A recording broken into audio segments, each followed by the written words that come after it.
Hey guys, this is Sweet Nightingale here, and welcome to part 1 of So You Want to Be a Sims Rockstar. Now in this part, we're going to talk about 2 key things that you're going to need before you actually start making your Let's Play series. Number 1 to keep in mind is you're going to need the time element, because it takes time to produce this stuff, and to edit it, and to get it so it's uploadable to YouTube. Number 2, and I probably should have put this first, is you're going to need a bit of change from your pocketbook. Well, a little bit more than just a bit of change, because you're gonna end up shoveling out a few bucks. Okay. Now, some of the things that you are going to need to actually produce all this is you're going to need a good computer. You're going to need the game of choice with expansion packs if it calls for it. Number 3, you're going to need a video recording software. Number 4, you're going to need a video editing software. And number 5, you're going to need a file conversion software. Sounds like a lot, right? Well, it is. Now we're going to go over each individual element in depth, and I'll tell you why you're going to need it. Now, number 1, you're going to need a good computer. You're going to have to look at your game's system requirements and see if your system matches up with it. And also for your recording software and stuff, you're also going to need a little bit more to push that, because you're running the game and the video recording software at the same time, and that takes a bit of memory space plus hard drive space. So you're going to need a little bit more, quite a bit more than what the game calls for. Now with The Sims 3, if you're just going to run the base game, I don't know, I can't remember how much hard drive space that you're going to need for that, but if you have the expansion packs plus stuff packs plus the store stuff, that's going to take up a lot of hard drive space on your computer. Now, if you're like me, I have all the expansion packs, all the stuff packs, plus like 99% of the store stuff. And I do have a few mod files, files, you know, for my game. So that takes up a little bit of room too.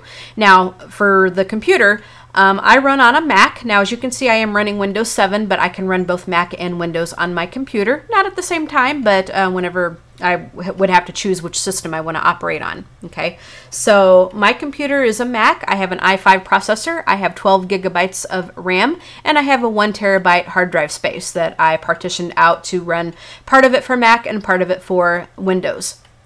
Now, I will show you how to do it on Mac another day, but most people are going to be recording games and stuff on Windows, so we're going to start out with that first. Now, if you have an older computer and if you're looking to invest in a new one, I would highly recommend doing it, because with an older computer, now I have a laptop that I got in '08, and it is not able to run The Sims 3. It isn't capable of it. I had a hard time getting it to run Sims 2. So you are going to have to make sure that you have a good enough computer to actually run all this stuff. So do some research, do some homework, and really go above and beyond what your game system calls for, because chances are, if you're going to play one game, you're probably going to end up playing a bunch of games. And as you can see, I have quite a few games on my system here. So I have Sims 3, I have Sims 2, I have Sims the original, I have Sim City, plus a bunch of the Nancy Drew games. So if you play one game, chances are you're going to end up playing a bunch of them. Okay, now that you have your good enough computer set up, you're going to need your game of choice. Now, if you want to record The Sims 3, now keep in mind that this is going to cost you a bit, because people aren't just going to want to sit and watch you play base game stuff. Now, I understand that you can only do what you can do, but to actually have your followers and stuff, you're going to need at least a few expansion packs and stuff. So make sure that you do have a bit more than just base game. Now, as I said, I have pretty much everything, so that's going to cost a bit of money. That is going to cost a bit. So bear that in mind. Now, some games don't have expansion packs, and it's not going to cost you quite as much. But if you're going to do any kind of Sims game, just keep in mind that you're going to be shoveling out a bit, because there's always something new that comes out. And Sims 4 is probably going to be the same way. They're probably going to have a Sims 4 store, plus they're going to have expansion packs. You know they are. So just keep that in mind if you choose to do a Sims game. Now, now that you have your computer and the game of your choice, you're going to need a video recording software such as Fraps, which is what I use. Some people choose to use Bandicam, but most people that you're going to find are going to use Fraps. Now, Fraps runs, excuse me, Fraps runs 37 or 39 bucks. I can't remember, something like that. But it's good to get the full version of it, because if you just get a demo version, you're going to get a watermark on your video. Plus, it only limits you to, I think it's 10 seconds of record time. So keep that in mind. You're going to have to get that full version of whatever software you choose to get. Now, let me show you what this looks like on fraps.com. I'm not actually going to show you my actual software because it has personal information which I am not willing to share.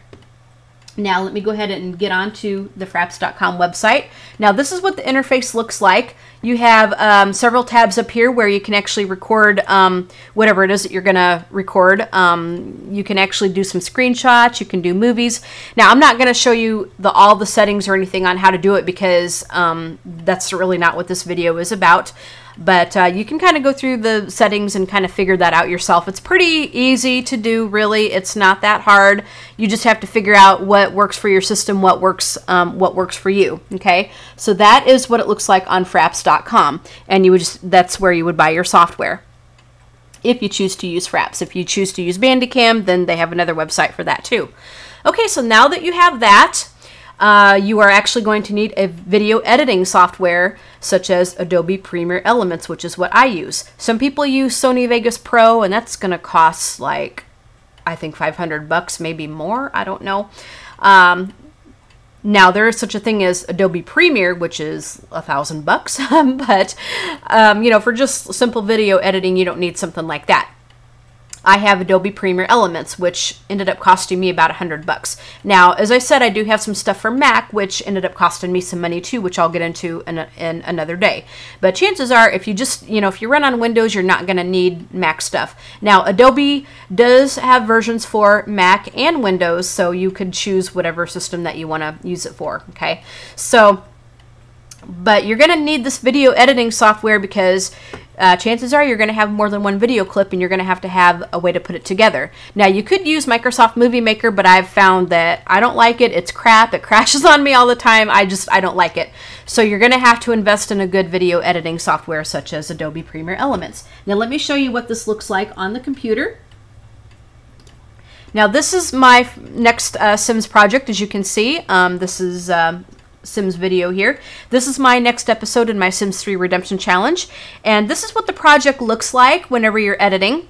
You would just put your video footage in up here. You would hit the tab where it says Get Media, right up there, and then you would just go into your folder and pick and choose whatever video clips that you're putting together. And then you would just drag and drop them into your timeline. Now, with the software like this, you can add effects, you can add music if you want to, you can make slideshows. You don't have to just use it for editing gameplay videos. It's pretty neat, but it does come with a good learning curve. It's not idiot proof. You've got to kind of sit down and play with it a little bit, because it takes a little bit of fiddling and fudging around with it, as I found out. Okay, now this software, as I said, cost me about 100 bucks. I think it was like 99 something, but you're gonna look at 100 bucks for something like this. Now, let me just go ahead and play a little bit back for you here so that you can hear it. Scott's in bed dreaming, and Kiara is doing her potions. There we go. And okay, so that's what it's going to look like. Now, I'm kind of a little bit of a sneak peek there. So that's going to be edited and uploaded kind of soon, but I'm not done editing yet. I have a lot of work to do on it.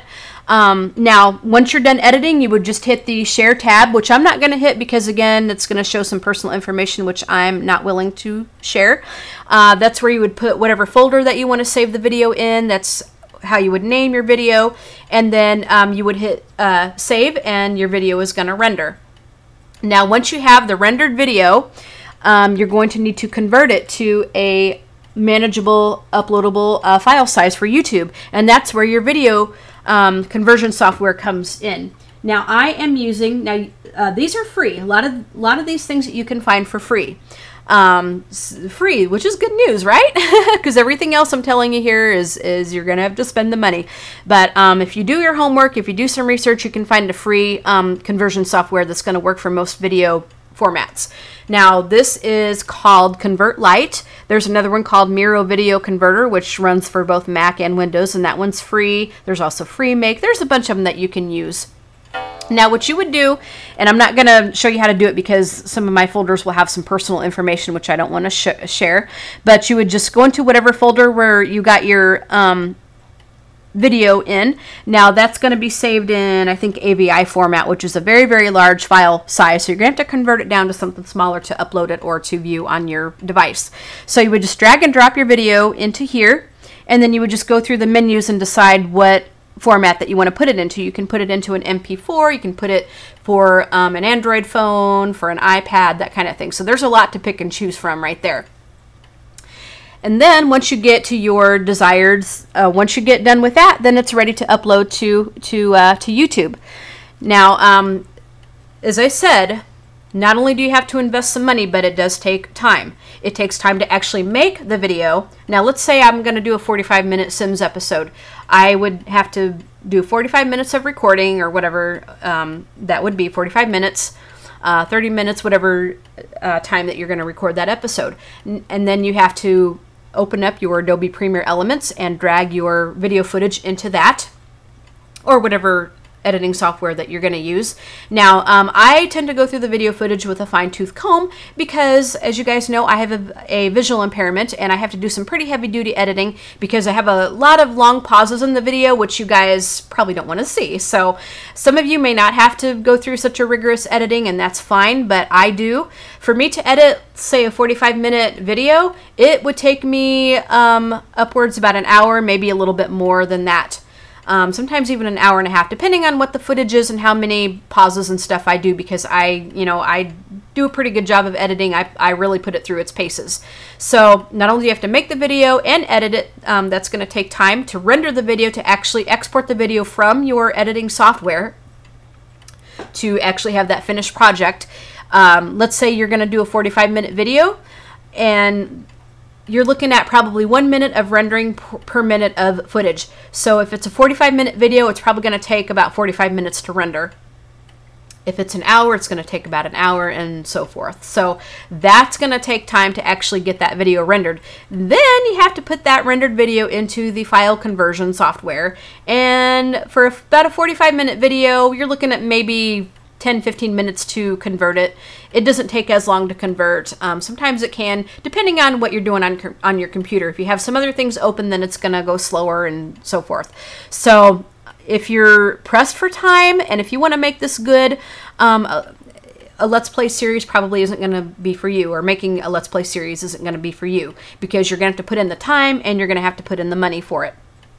Now, I don't want to discourage you, but I do believe in making it real. I do believe in telling you how it is, because I don't want you to get in there and go, oh my gosh, this really takes up a lot of time and I don't know if I can continue, and so forth. And a lot of people, they'll start and then they stop because they're not committed. And you're going to have to, if you're going to spend the money to actually get the stuff to do it, make sure that you are going to have the time to actually do it. So yeah, that is how I make the videos, and that is some of the key things that you're going to need before you actually start making your videos. Now in part 2, we're going to actually talk about making the video and actually getting into it.